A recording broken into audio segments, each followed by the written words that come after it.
Good morning दोस्तों, Arjun study point में आप सबका स्वागत है। अगर मेरी वीडियो अच्छी लगे तो मेरी वीडियो को लाइक करिए, कमेंट करिए, सब्सक्राइब करिए और ज़्यादा से ज़्यादा शेयर करिए ताकि हम लोग आपके लिए और अच्छा से अच्छा वीडियो बना सकें। हम लोगों ने पिछली वीडियो में पोषण के बारे में पढ़ा था। अगर किसी को पोषण के बारे में नहीं पता है तो वह हमारी पिछली वीडियो में जा कर के देख सकता है। आज हम उसके आगे से पढ़ेंगे पौधों में पोषण। तो आइए देखिए पौधों में पोषण क्या होता है। तो सबसे पहले हम हेडिंग डालेंगे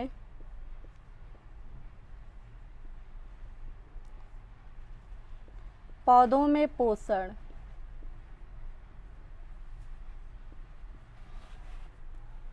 चलिए देखिए,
हम पौधों में पोषण पढ़ रहे हैं तो सबसे पहले हमें पौधों के बारे में कुछ जानकारी होनी चाहिए कि पौधों में क्या क्या चीज़ें पाई जाती हैं।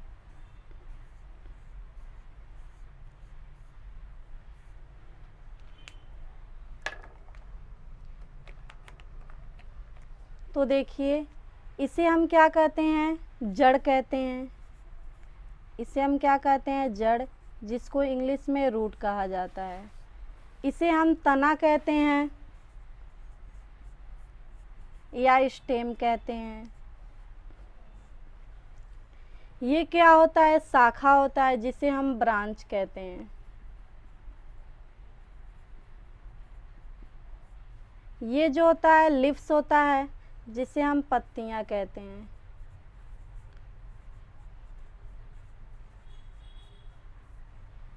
ठीक, इसे हम पर्णवृंत कहते हैं।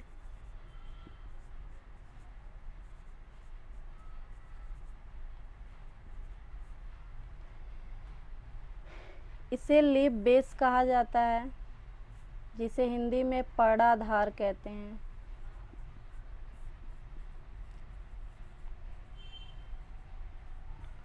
ये पत्ती का पूरा जो आधार होता है, इस पत्ती के आधार को हम लैमिना कहते हैं।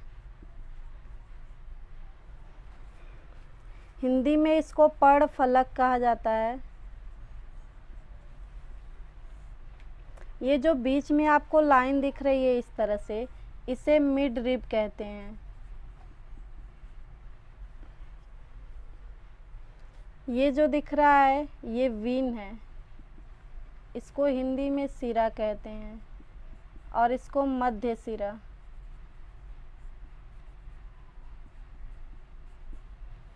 अब देखिए, एक पौधे में क्या क्या होता है? जड़ होता है, तना होता है, पत्तियां होती हैं, शाखाएं होती हैं और भी कई सारी चीज़ें होती हैं। बड्स होता है, कली, फिर फ्लावर होता है, उसे हम फूल कहते हैं।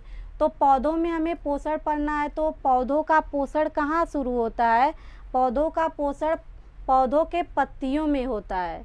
ठीक है, तो सबसे हम पत्तियों के बारे में ज़्यादा जानकारी लेंगे, क्योंकि पौधों में जो पत्तियां होती हैं, पत्तियों के अंदर ही क्या बनता है? भोजन तैयार होता है।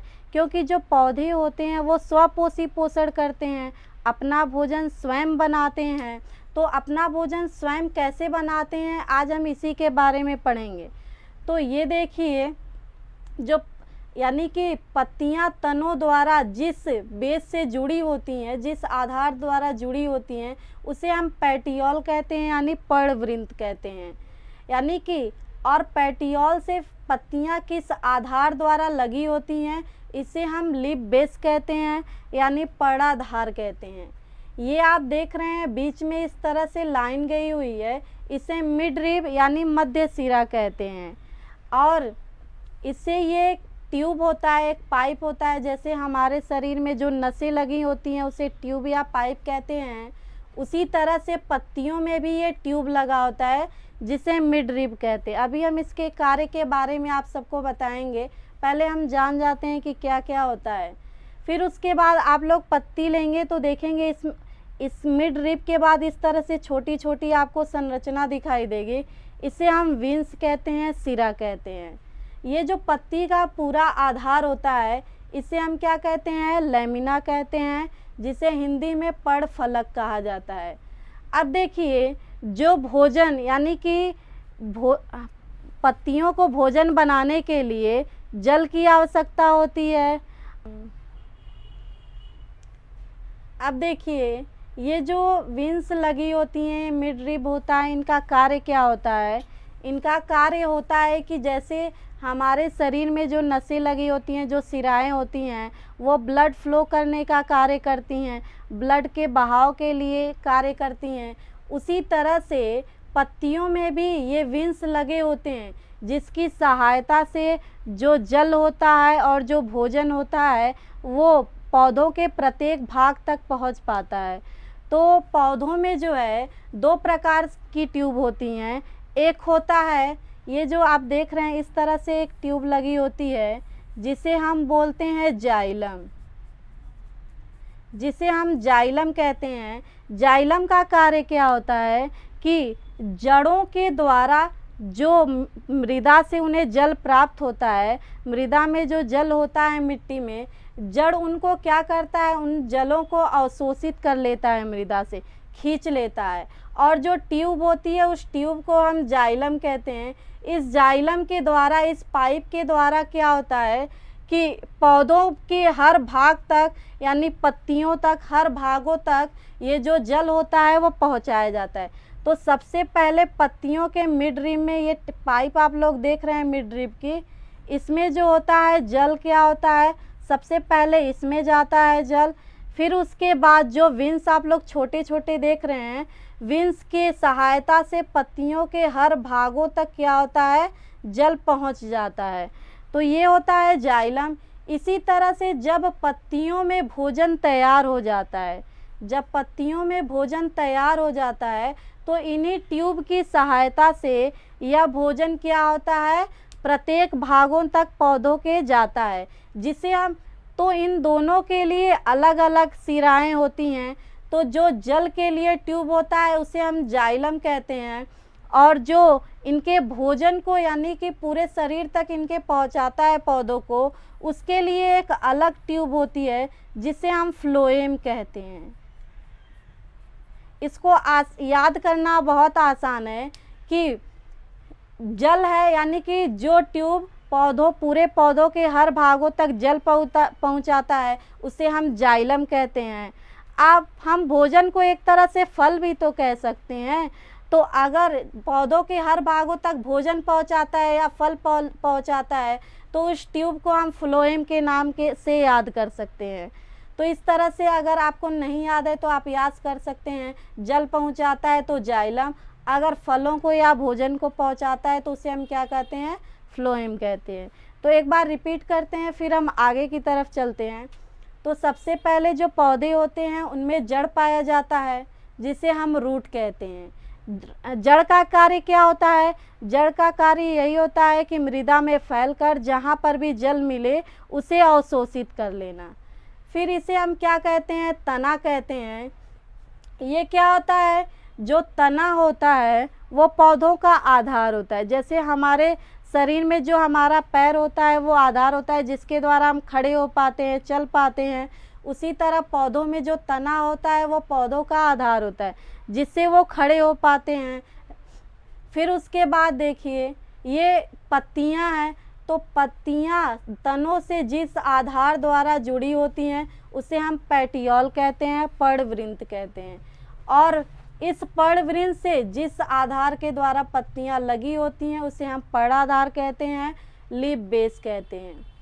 फिर पत्तियों के आधार को, पूरी पत्तियों को हम केवल लैमिना कहते हैं, पर्णफलक कहते हैं। फिर इसमें आपको एक सीधी लाइन दिखाई दे रही है जिसे हम मिड रिब कहते हैं, मध्य सिरा कहते हैं। फिर उसके बाद आपको छोटी छोटी लाइन दिखाई दे रही है जिसे हम विंस कहते हैं। यानी कि सबसे पहले भोजन हो या जल हो इस मिड रिब में आता है। फिर मिड रिब के द्वारा ये छोटे छोटे जो विंस आपको दिख रहे हैं इनके अंदर पहुंच करके पूरे पत्तियों में जल या भोजन पहुंचाया जाता है। तो पत्तियों को हम एक और नाम से बुलाते हैं, यानी पत्तियों को पौधों में क्या कहा जाता है, पौधों का रसोई घर कहा जाता है, किचन इन प्लांट। यानी पौधों का रसोई घर किसको कहा जाता है, पत्तियों को कहा जाता है। ठीक है, अब देखिए कुछ और आगे चलते हैं। पत्तियों में छोटे छोटे छिद्र होते हैं, यानी कि पौधों के प्रत्येक हरे भागों में जहाँ कोमल और हरा भाग पाया जाता है पत्तियों में, यानी तनों में भी कुछ कुछ पाया जाता है हरे भाग। तो पौधों के हर भागों में जहाँ कोमल होता है पौधा और जहाँ हरे होते हैं उनके हर भागों में क्या पाया जाता है, इसे हम कहते हैं स्टोमेटा। क्या कहा जाता है, स्टोमेटा, जिसको हिंदी में हम रंध्र कहते हैं। ये जो है बहुत महत्वपूर्ण होता है। स्टोमेट यानी पत्तियों में छोटे छोटे छिद्र होते हैं, यानी जहाँ जहाँ कोमल भाग पाया जाता है, जहाँ जहाँ मुलायम भाग पाया जाता है और जहाँ हरा भाग होता है वहाँ पर छोटे छोटे छिद्र होते हैं जिसे हम स्टोमेटा कहते हैं या रंध्र कहते हैं। तो आइए हम जान लेते हैं कि रंध्र क्या होता है, कार्य, इसके रंध्र के कार्य क्या क्या होते हैं। फिर हम पढ़ेंगे कि पौधों में पोषण कैसे होता है।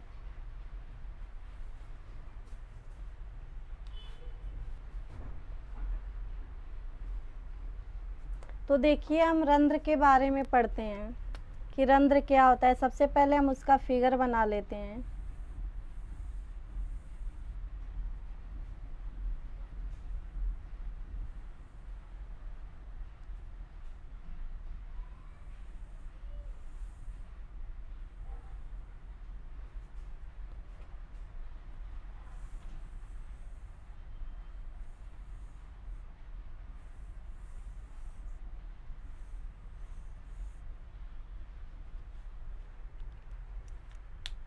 देखिए इधर ये जो दो सीम बीज के आकार का, यानी सेम के आकार का जो आपको ये दो दिखाई दे रहा है, इसको हम जो है द्वार कोशिका कहते हैं।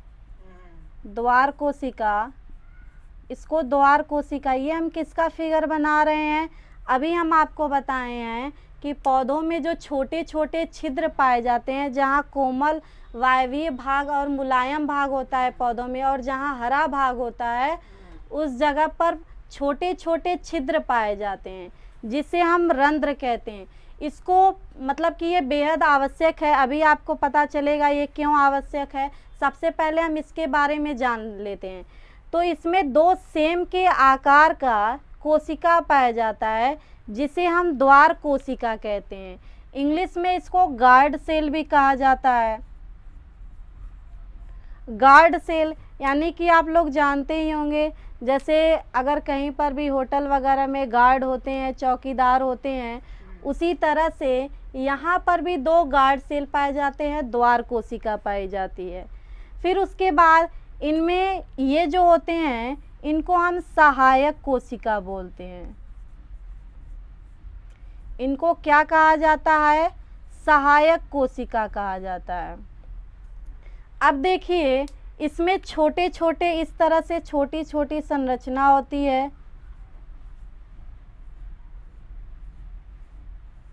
जिसे हम हरित लवक कहते हैं। ठीक है, यानी कि ये रंध्र है। रंध्र पौधों के प्रत्येक हरे भागों में वायवीय कोमल भागों में पाए जाते हैं जिसे रंध्र कहा जाता है। तो इसमें सेम के आकार का यानी बीज के आकार का 2 प्रकार का कोशिका पाया जाता है, जिसे हम द्वार कोशिका यानी गार्ड सेल कहते हैं। इसमें जो है इनको गार्ड सेल को जो भी हेल्प चाहिए होती है, जो भी सहायता चाहिए होती है, सहायक कोशिका कार्य करती है इनके लिए। और इनमें कुछ छोटे छोटे ये आपको दिखाई दे रहे हैं, इन्हें हरित लवक कहा जाता है। और ये जो दिख रहा है आपको इस तरह से, इसे हम रंध्र छिद्र कहते हैं। इसे जो है रंध्र छिद्र कहा जाता है। ये रंध्र छिद्र का कार्य क्या होता है, जो रंध्र होते हैं वो गैसों का आदान प्रदान करते हैं। जैसे वायु में उपस्थित जो पौधे होते हैं वो क्या करते हैं, कार्बन डाइऑक्साइड को ग्रहण करते हैं, और जब उनमें पोषण की क्रिया हो जाती है तो उसके बाद वो ऑक्सीजन को जो है क्या करते हैं, बाहर निकाल देते हैं, यानी कार्बन डाइऑक्साइड को परिवर्तित करके ऑक्सीजन में उसे बाहर निकाल देते हैं। तो रंध्रों का कार्य यही होता है, गैसों का आदान प्रदान करना। रंध्रों का कार्य क्या होता है, गैसों का आदान प्रदान करना। यानी ये जो रंध्र छिद्र है, इससे जो है कार्बन डाइऑक्साइड अंदर आता है, फिर इसमें जब पोषण की क्रिया हो जाती है तो उसमें ये ऑक्सीजन में परिवर्तित होकर के बाहर क्या निकल जाता है, ऑक्सीजन गैस, O2 गैस निकल जाता है। तो ये सारी चीज़ें अगर आपको समझ में आ गई हैं तो पौधों का पोषण आपको समझने में देरी नहीं लगेगी, आप लोग जल्दी से सीख जाएंगे। तो चलिए आइए हम परिभाषा लिखते हैं।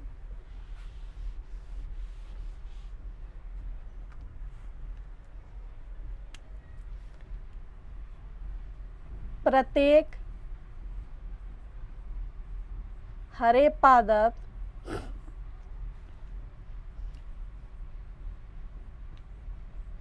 जड़ों से जल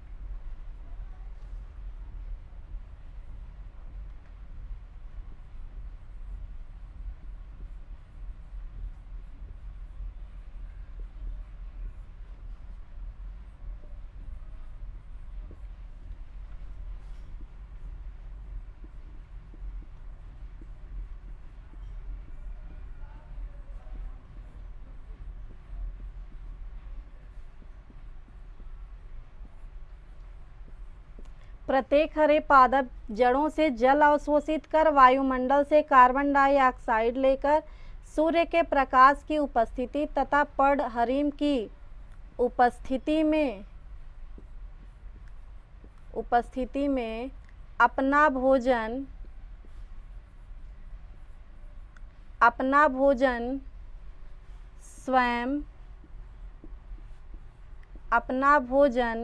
स्वयं बनाते हैं। इस क्रिया को प्रकाश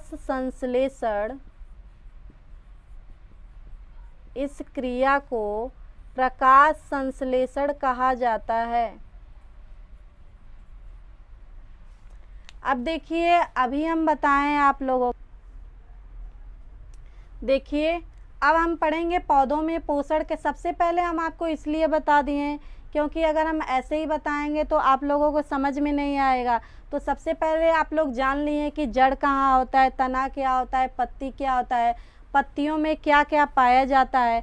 तो अभी हम बताए हैं आपको कि पौधों में भोजन कहाँ तैयार होता है, उनकी पत्तियों में तैयार होता है। यानी कि पौधों की पत्तियों को ही क्या कहा जाता है, रसोई घर कहा जाता है।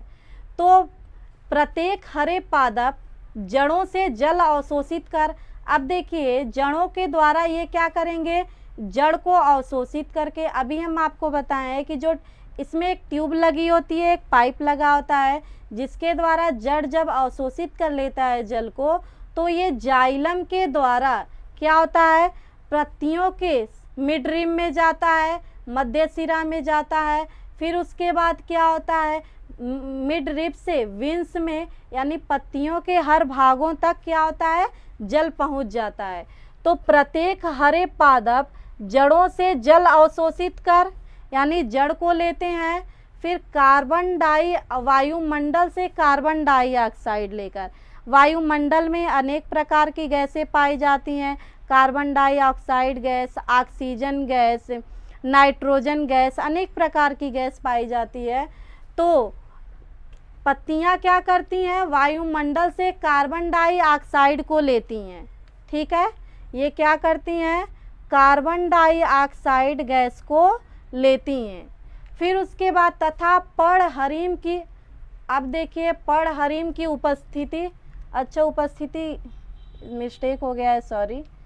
अब देखिए पर्णहरिम की उपस्थिति, अब पर्णहरिम क्या होता है, तो जो पर्णहरिम होता है, छोटे छोटे जो छिद्र होते हैं पौधों में, जिसे स्टोमेटा कहते हैं, ये आपको छोटा छोटा दिख रहा है, इसी को हरित लवक कहा जाता है। तो हरित लवक के अंदर एक वर्णक पाया जाता है जिसे हम पर्णहरिम कहते हैं, यानी हरित लवक के अंदर जो है, हरित लवक के अंदर एक वर्णक पाया जाता है हरे रंग का, जिसे हम क्या कहते हैं, पर्णहरिम कहते हैं। अब देखिए, तो प्रत्येक हरे पादप जड़ों से जल लेकर के, वायुमंडल से कार्बन डाइऑक्साइड लेकर, और तथा पर्णहरिम की उपस्थिति में और सूर्य के प्रकाश की उपस्थिति में, यानी सूर्य का प्रकाश इस तरह से हम बना देते हैं, जैसे हमें अपना भोजन बनाने के लिए हम लोग जब घर में भोजन पकाते हैं तो हमें आग की आवश्यकता होती है, गर्माहट की आवश्यकता होती है, उसी तरह से पौधों में जो पत्तियां होती हैं, इनको अपना भोजन बनाने के लिए गर्माहट की आवश्यकता होती है, गर्मी की आवश्यकता होती है, जो उन्हें कहाँ से प्राप्त होता है, सूर्य के प्रकाश से प्राप्त होता है। तो पौधे जड़ों से जल लेकर, वायुमंडल से कार्बन डाइऑक्साइड लेकर, सूर्य के प्रकाश की उपस्थिति में, और इनमें छोटा छोटा छिद्र पाया जाता है जिसे रंध्र कहते हैं। रंध्र के अंदर हरित लवक होता है, और हरित लवक के अंदर क्या पाया जाता है, पर्णहरिम। पर्णहरिम की उपस्थिति में जो पौधे होते हैं अपना भोजन क्या करते हैं, स्वयं बनाते हैं, अपने आप बनाते हैं। इस क्रिया को क्या कहा जाता है, प्रकाश संश्लेषण कहा जाता है। इंग्लिश में इसे हम फोटोसिंथेसिस कहते हैं।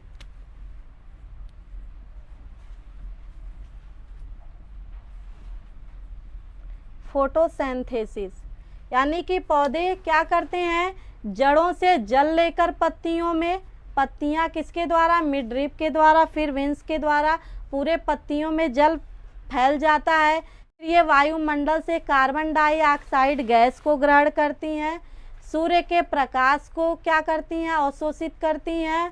फिर उसके बाद इसके रंध्र के अंदर हरित लवक पाया जाता है, और उसमें क्या होता है, पर्णहरिम। उसकी उपस्थिति में उसके अंदर क्या करती हैं, अपना भोजन स्वयं बनाती हैं। इस क्रिया को हम क्या कहते हैं, प्रकाश संश्लेषण कहते हैं, फोटोसिंथेसिस कहते हैं। अब देखिए एक और मेन पॉइंट लिखने वाली बात है कि जो पौधों की पत्तियां होती हैं वो हरी किसके कारण होती हैं, जो पौधों की पत्तियां होती हैं वो हरी किसके कारण होती हैं। तो अभी हम जो पर्णहरिम होता है ये एक वर्णक होता है, यानी कि हर पौधों में अनेक प्रकार का वर्णक पाया जाता है। तो जो पर्णहरिम है ये हरे रंग का वर्णक होता है, इसलिए कुछ पौधों की पत्तियां क्या होती हैं, हरी होती हैं। उसी तरह से जिनकी पत्तियां हरी नहीं होती हैं, अनेक अलग रंग की होती हैं, उनमें कुछ अनेक प्रकार के और भी वर्णक पाए जाते हैं जिससे उनका रंग क्या होता है, अलग अलग होता है। तो कुछ ज़्यादातर पौधों में जो पत्तियां होती हैं उनमें पर्णहरिम पाया जाता है, और पर्णहरिम जो होता है वो हरे रंग का वर्णक होता है, इसलिए ये क्या होती हैं, पत्तियां हरे रंग की होती हैं। तो हम लिखेंगे पौधों का हरा रंग, पौधों का हरा रंग पर्णहरिम की उपस्थिति के कारण होता है।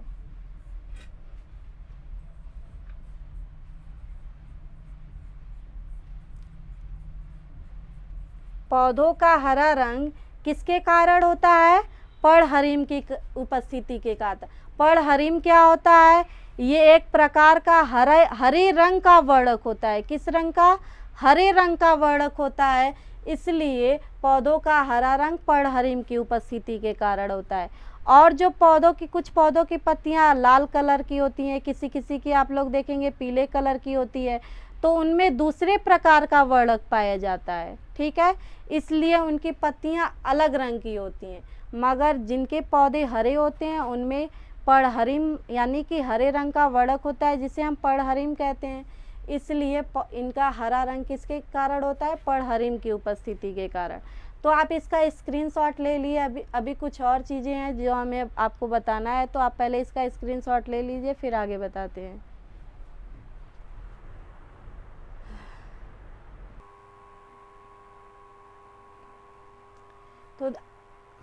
तो ये हो गया हमारा पौधों में पोषण।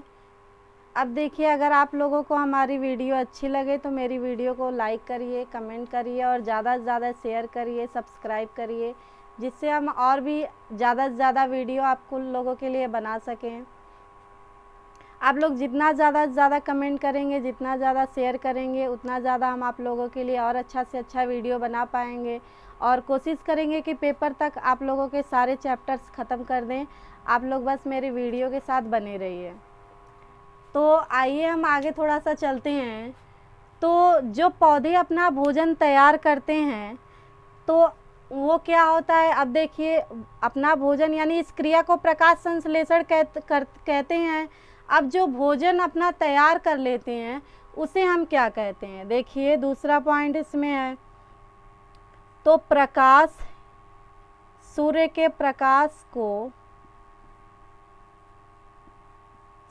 प्रकाश ऊर्जा को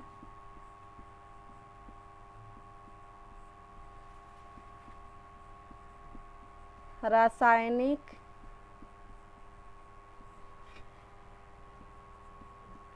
ऊर्जा में परिवर्तित कर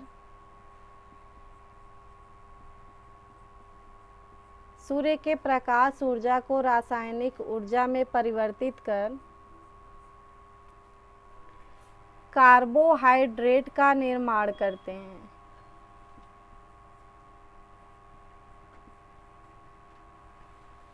कार्बोहाइड्रेट का निर्माण करते हैं। अब आइए हम इसका सूत्र लिख लेते हैं।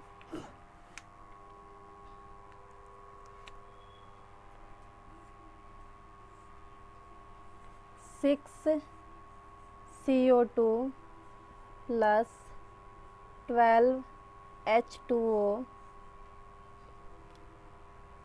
C6H12O6 plus 6H2O plus O6 6O2, ये हमारा कार्बोहाइड्रेट का यानी कि क्या है? सूत्र है। तो जो पौधे होते हैं सूर्य के प्रकाश ऊर्जा को क्या करते हैं? रासायनिक ऊर्जा में परिवर्तित करके किसका निर्माण करते हैं? कार्बोहाइड्रेट का निर्माण करते हैं। जो पौधे होते हैं वो सूर्य के प्रकाश ऊर्जा को यानी जो प्रकाश में जो ऊर्जा पाई जाती है उस ऊर्जा को किस में परिवर्तित कर देते हैं? रासायनिक ऊर्जा में परिवर्तित कर देते हैं। और किसका निर्माण करते हैं? कार्बोहाइड्रेट। कार्बोहाइड्रेट क्या होता है? जैसे हम लोगों ने पिछली वीडियो में पढ़ा पोषण में कि सभी जीवों को निरंतर लगातार गति करने के लिए, ऊर्जा प्राप्त करने के लिए किसकी आवश्यकता होती है? कार्बोहाइड्रेट की आवश्यकता होती है, जो हमें हमारे शरीर को क्या देती है? ऊर्जा देती है। तो हम लोग क्या करते हैं? उसको दूसरे पौधों से प्राप्त करते हैं या फिर अन्य जीव जंतुओं से प्राप्त करके हम कार्बोहाइड्रेट की अपने शरीर में पूर्ति करते हैं। उसी तरह से पौधों को भी किसकी आवश्यकता होती है? ऊर्जा की आवश्यकता होती है, गति करने के लिए, वृद्धि करने के लिए। तो हम लोग तो अपना भोजन कहीं और से प्राप्त करते हैं, मगर पौधे तो अपना भोजन स्वयं बनाते हैं।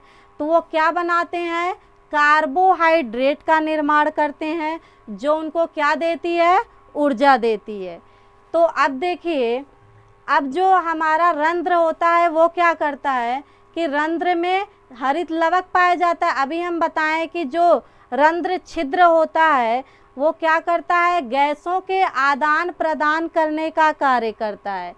यानी कि वायुमंडल से जो कार्बन डाइऑक्साइड गैस आती है, वायुमंडल से जो कार्बन डाइऑक्साइड गैस आती है, जब भोजन तैयार हो जाता है, यानी सूर्य के प्रकाश ऊर्जा को जब रासायनिक ऊर्जा में परिवर्तित कर दिया जाता है, तो वो क्या बदल जाता है? ऑक्सीजन में बदल जाता है। तो वो कार्बन डाइऑक्साइड को ग्रहण करता है और ऑक्सीजन को क्या करता है? बाहर निकाल देता है। अब देखिए, इसका फार्मूला इस तरह से बनता है कि पौधे जो होते हैं वो क्या करते हैं? कार्बन डाइऑक्साइड को ग्रहण करते हैं वायुमंडल से, और जड़ों से क्या करते हैं? जल को ग्रहण करते हैं। ये यहाँ पे क्रिया हो रही है किसकी उपस्थिति में? सूर्य के प्रकाश की उपस्थिति में, और जो है पर्णहरिम की उपस्थिति में। पौधे अपना यहाँ लिखवाए हैं ना यहाँ पे कि प्रत्येक हरे पादप जड़ों से जल लेकर के और जो है वायुमंडल से कार्बन डाइऑक्साइड लेकर सूर्य के प्रकाश की उपस्थिति में और पर्णहरिम की उपस्थिति में। पर्णहरिम क्या होता है? ये हरे रंग का वर्णक होता है जो पौधों के हरे रंग का कारण होता है। ठीक है, तो सूर्य के प्रकाश की उपस्थिति में और पर्णहरिम की उपस्थिति में ये किसका निर्माण करते हैं? इस पूरे को हम कार्बोहाइड्रेट बोलते हैं। इस पूरे को हम क्या बोलते हैं? कार्बोहाइड्रेट बोलते हैं।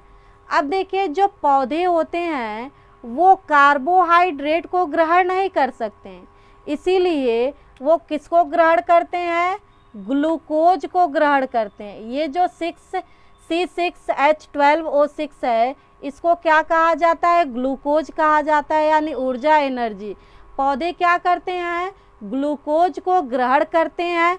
अब देखिए, जितनी आवश्यकता इनको जल, यानी मिड ड्रिप के द्वारा जो जल जाता है पौधों में, तो जितनी आवश्यकता इन्हें जल की होती है भोजन बनाने में, इसे उपयोग करते हैं। फिर उसके बाद जो जल होता है वो क्या हो जाता है? वाष्पीकृत हो जाता है। वाष्पीकृत का मतलब आप लोग जानते हैं, जैसे जब हम पानी को उबालते हैं तो जब वाष्प निकलता है जलों से, उसी तरह से पौधों में भी क्या होता है कि जितनी जल की आवश्यकता होती है वो ग्रहण करते हैं, बाकी उन जो जल बच जाते हैं पत्तियों में, उनका वाष्पोत्सर्जन हो जाता है। उनका क्या हो जाता है? वाष्पोत्सर्जन हो जाता है। फिर उसके बाद वो कार्बन डाइऑक्साइड को ग्रहण करते हैं। फिर उसके बाद ऑक्सीजन गैस को वो क्या करते हैं? भोजन बनाने के बाद ऑक्सीजन गैस को वो निष्कासित कर देते हैं, यानी कि पौधों से क्या करते हैं? बाहर निकाल देते हैं। ठीक है, तो पौधे जो होते हैं कार्बन डाइऑक्साइड, जल को ग्रहण करके प्रकाश की उपस्थिति और पर्णहरिम की उपस्थिति में कार्बोहाइड्रेट का निर्माण करते हैं, जिससे वो ग्लूकोज बनता है। ग्लूकोज को वो उपयोग करते हैं अपनी एनर्जी के लिए, ऊर्जा के लिए। जो जल बच जाता है उसका वाष्पोत्सर्जन हो जाता है, हवा में चला जाता है, और जो कार्बन डाइऑक्साइड गैस होती है वो ऑक्सीजन में परिवर्तित हो जाती है, और उससे क्या होता है? वायुमंडल में ऑक्सीजन गैस बाहर निकल जाती है। तो आइए हम एक बार फिर से सिंपल में रिपीट करते हैं, उसके बाद आपका पौधों में पोषण खत्म हो जाएगा। तो जो प्रत्येक, देखिए पौधों के पास क्या होता है? जड़ होता है, जिससे वो क्या करते हैं? जल को अवशोषित करते हैं। अब जल जो होता है जिस पाइप के द्वारा, जिस ट्यूब के द्वारा प्रत्येक पौधों तक पहुंचता है, उसे हम क्या कहते हैं? जाइलम कहते हैं। ये जो होता है तना होता है, ये पौधों का आधार होता है, जिससे पौधे क्या होते हैं, एक जगह टिके रहते हैं। फिर उसके बाद जो भोजन होता है, अब यहाँ पे देखिए, अभी हम बताएं, यहाँ पे जब भोजन पूरा तैयार हो गया पत्तियों में, तो अब भोजन पूरे शरीर तक कैसे पहुँचेगा? प्रत्येक कोशिकाओं को तो ऊर्जा की आवश्यकता होगी, तभी तो पौधे वृद्धि करेंगे। तो पौधे में भोजन कैसे पहुँचता है? फ्लोएम एक ट्यूब होता है, फ्लोएम के द्वारा पौधों के हर भागों तक भोजन जो तैयार हुआ रहता है पत्तियों में, वो पहुँचता है। फिर देखिए, जो पौधे होते हैं तनों के द्वारा जिस आधार द्वारा जुड़े होते हैं, उसे हम पर्णवृंत यानी पेटियोल कहते हैं। और जो इनका आधार होता है, जिससे ये पर्णवृंत से जुड़े रहते हैं। फिर इधर देखिए, इसे मिडरिप कहते हैं, मध्य सिरा, इसे विंस कहते हैं, सिरा, जिसके द्वारा पत्तियों के प्रत्येक भागों तक जल पहुंचता है। इसमें क्या पाए जाते हैं? जहां वायवीय और जो हरे भाग होते हैं, कोमल भाग होते हैं, वहाँ छोटे छोटे छिद्र पाए जाते हैं, जिसे हम रंध्र कहते हैं। तो प्रत्येक हरे पादप जड़ों से जल को अवशोषित करके, फिर उसके बाद जो होता है वायुमंडल से कार्बन डाइऑक्साइड को ग्रहण करके सूर्य के प्रकाश की उपस्थिति में, और ये रंध्र है, रंध्र के अंदर एक हरे रंग का वड़क पाया जाता है। हरित लवक के अंदर एक हरे रंग का वड़क पाया जाता है, जिसे हम पर्णहरिम कहते हैं। तो सूर्य के प्रकाश की उपस्थिति में और पर्णहरिम की उपस्थिति में पौधे अपना भोजन स्वयं बनाते हैं। इस क्रिया को क्या कहा जाता है? प्रकाश संश्लेषण कहा जाता है, फोटोसिंथेसिस कहा जाता है। पौधों का हरा रंग किसकी उपस्थिति के कारण होता है? पौधों का हरा रंग पर्णहरिम की उपस्थिति के कारण होता है। सूर्य में जो ऊर्जा होती है, तो सूर्य के प्रकाश ऊर्जा को रासायनिक ऊर्जा में परिवर्तित कर वो किसका निर्माण करते हैं? कार्बोहाइड्रेट का निर्माण करते हैं। यानी जो भोजन बनाते हैं, उन्हीं भोजन का नाम होता है कार्बोहाइड्रेट। तो ये किसका निर्माण करते हैं? कार्बोहाइड्रेट। ये उसका क्या है? सूत्र है। यानी कार्बन डाइऑक्साइड जल को ग्रहण करके प्रकाश की उपस्थिति और पर्णहरिम की उपस्थिति में ये क्या बनाते हैं? पूरा कार्बोहाइड्रेट। ये ग्लूकोज जो हम शरीर में ऊर्जा का कार्य करता है, उसे लेते हैं। बाकी जो जल बच जाता है पत्तियों में, उसका वाष्पोत्सर्जन हो जाता है, और कार्बन डाइऑक्साइड के द्वारा जो गैस रंध्र लेता है, फिर वो क्या करते हैं? ऑक्सीजन के थ्रू उसको निष्कासित कर देते हैं, यानी बाहर निकाल देते हैं।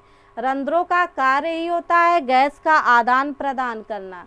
रंध्र क्या होते हैं? छोटे छोटे छिद्र होते हैं, इसे हम द्वार कोशिका कहते हैं, इसे सहायक कोशिका। ये हरित लवक होता है और इसके अंदर पर्णहरिम पाया जाता है। इन्हीं के अंदर क्या होता है? पूरे प्रकाश संश्लेषण की क्रिया होती है। हरित लवक के अंदर ही जो पर्णहरिम पाया जाता है, इन्हीं के अंदर ये पूरी प्रकाश संश्लेषण की क्रिया होती है। और पत्तियों को क्या कहा जाता है? किचन इन प्लांट, यानी कि पौधों का रसोई घर कहा जाता है। ठीक, तो यही होता है पूरा पौधों में पोषण। आगे हम जो है अगले नेक्स्ट वीडियो में हम अमीबा के पोषण के बारे में पढ़ेंगे कि अमीबा अपना भोजन कैसे बनाते हैं। अमीबा जो होता है वो परपोषी होता है, दूसरों पर निर्भर होता है। तो वो अपना भोजन कहाँ से प्राप्त करते हैं, कैसे प्राप्त करते हैं, अगली वीडियो में हम पढ़ेंगे। तो अगर आपको हमारी वीडियो अच्छी लगे तो वीडियो को लाइक करिए, सब्सक्राइब करिए, कमेंट करिए और ज़्यादा से ज़्यादा शेयर करिए, ताकि हम और भी अच्छा वीडियो आपके लिए बना सकें। तो थैंक्स फॉर वॉचिंग। आप वीडियो का स्क्रीनशॉट ले लीजिए।